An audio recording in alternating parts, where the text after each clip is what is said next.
Graça e paz, meu irmão, da parte do nosso Senhor e Salvador Jesus Cristo. Que Deus abençoe sua vida. Preste atenção nisso que eu vou te falar agora. O povo entra dentro desses templos religiosos e aprende, como o apóstolo Paulo diz, e nunca chega ao conhecimento da verdade. Por quê? Porque eles não lêem a Bíblia. Quando você lê a Bíblia, no livro de Jeremias, no capítulo 2, no versículo 4, diz assim: ouve a palavra do Senhor, ó casa de Jacó, e toda a família da casa de Israel. Assim diz o Senhor, que injustiça acharam vossos pais em mim, para se afastarem de mim, indo após vaidade, tornando-se leviano. E não disseram: onde está o Senhor, que nos fez subir da terra do Egito, que nos guiou através do deserto, por uma terra de ermo e de covas, por uma terra de sequidão e sombra de morte, por uma terra que ninguém transitava e na qual não morava homem algum. E eu vos introduzi numa terra fértil, para comer do seu fruto e o seu bem. Mas quando nela entraste, contaminaste a minha terra, e da minha herança fizeste uma abominação. Jeremias capítulo 2, versículo 4 em diante. A Bíblia está dizendo que o povo de Israel deixou a Deus e quando entrou na terra, contaminou a terra. Eles deixaram a Deus no deserto e seguiram outros deuses. Como está no livro de Deuteronômio, no capítulo 32, que o próprio Deus vai falar para Moisés: vocês deixaram a rocha que os gerou e esquecimento pudesse ser Deus. Presta bem atenção, mas qual foi a abominação que Israel trouxe para dentro de Canaã, que contaminou a terra? Vamos ler Jeremias capítulo 7. Jeremias capítulo 7. Olha o que Jeremias vai falar. Jeremias capítulo 7, versículo, olha aqui, ó,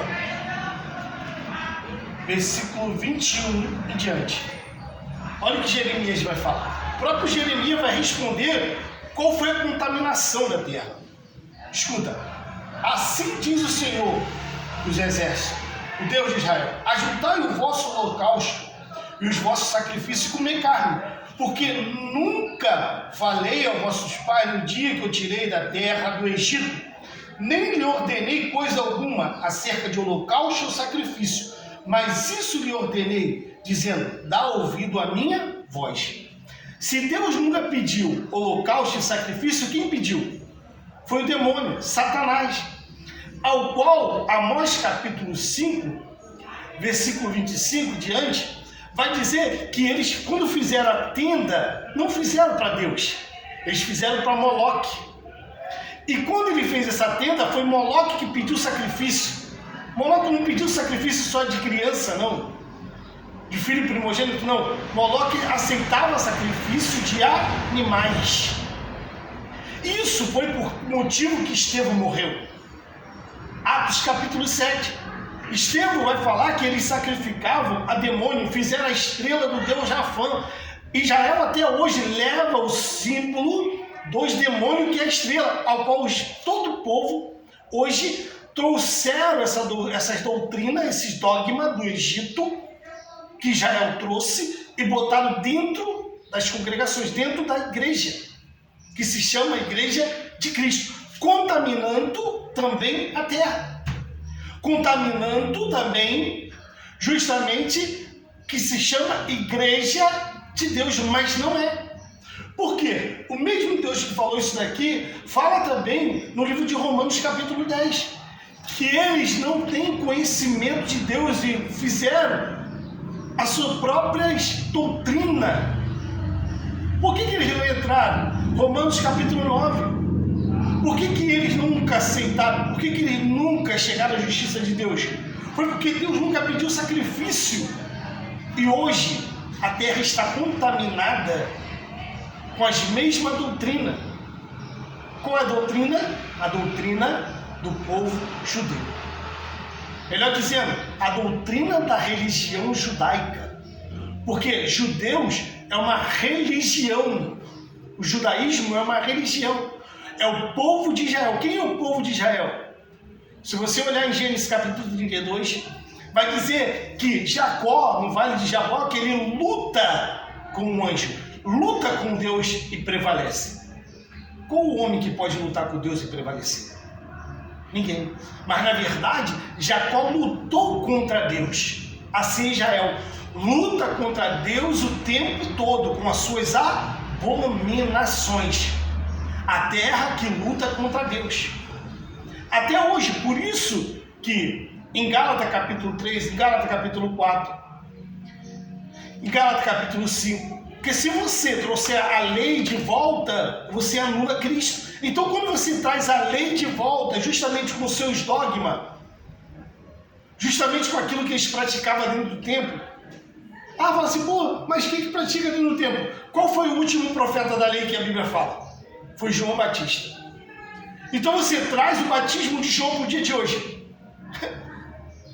Falando que o Messias, que João Batista estava procurando, aquele que mandou batizar, ele disse para mim, esse que você vai água, batizar, esse batizará com o Espírito Santo, só um batismo. Então, meu querido, quando você traz esses dogmas da lei para dentro do cristianismo, você está anulando Cristo. Você está assim, não tem o pão lá, os 12 pão da mesa do templo, que os sacerdotes, só o sacerdote podia comer aquele pão, o pão da proposição, a mesa do pão, do paisagem que tinha dentro do templo, é a mesma coisa no dia de hoje. Quando o próprio apóstolo Paulo fala, quando vocês se reuniram no lugar, 1 Coríntios capítulo 11, versículo 19 em diante, até que importa que haja heresia, mas que para que são sinceros se manifestem. Por isso eu estou me manifestando assim, aqui, porque a abominação está. Quando você se juntar no lugar, não é para comer a ceia do Senhor. Então estão comendo, trouxeram o dogma da lei para dentro do cristianismo, anulando a graça de Cristo. Porque a graça começa em Abraão, quando Deus se revela para Abraão. Continua em Jesus Cristo, quando Deus se revela de novo para o povo de Israel e o povo da terra, trazendo a sua doutrina. Porque eles implantaram o joio. O trigo quem traz é através de Abraão, que se perdeu, e depois vem com Jesus Cristo. Por isso que a graça e a verdade, em João no capítulo 1, vai dizer, a graça e a verdade vieram intermédio de Jesus Cristo. A lei foi dada por Moisés. O que ele está dizendo? Ó, não segue a lei, porque a graça e a verdade vieram por Jesus Cristo. Então, meu querido, a graça e a verdade veio por Jesus Cristo. Busca ela, você vai ser próspero. Mas não a prosperidade desse mundo, a prosperidade espiritual, que vai trazer riqueza, aonde a traça e o ferrugem não pode consumir, aonde o ladrão não entra, não mina, não rouba a sua maior riqueza, que é a sua salvação. Buscar primeiro o reino do céu e a sua justiça, e todas as coisas vos serão acrescentadas. Dá o de melhor para o Senhor hoje, que é a sua alma. Como que eu vou dar? Acreditando na palavra de Deus. Mas, Senhor, devemos pagar? Paga. Sim, dá a César o que é de César, mas dá a Deus o que é de Deus. O que Deus fez? Deus construiu a moeda? Deus construiu o real? Deus construiu o dólar? Não, Deus não construiu nada disso. O que Deus quer é a sua alma de volta para Ele. Devolve para Ele hoje. Fala assim, Senhor, eu vou seguir com retidão a tua doutrina que Jesus trouxe para nós e até hoje está no mundo. Porque quando Ele voltar, que Ele vai voltar nas nuvens, não vai pisar mais nessa terra, reinar os 1000 anos, já estão reinando com Ele aqueles que morreram, que estão vivos. Quando Ele voltar, Ele vai voltar com vara de ferro e vai julgar. E muitos estão pedindo, volta, Senhor. Mas não pede isso não, pede misericórdia pela nossa vida e pela nossa alma. Senhor, Deus, ensina o nosso caminho, o seu caminho, para a gente andar na verdade. Graça e paz. Deus abençoe a sua vida. Fica na paz.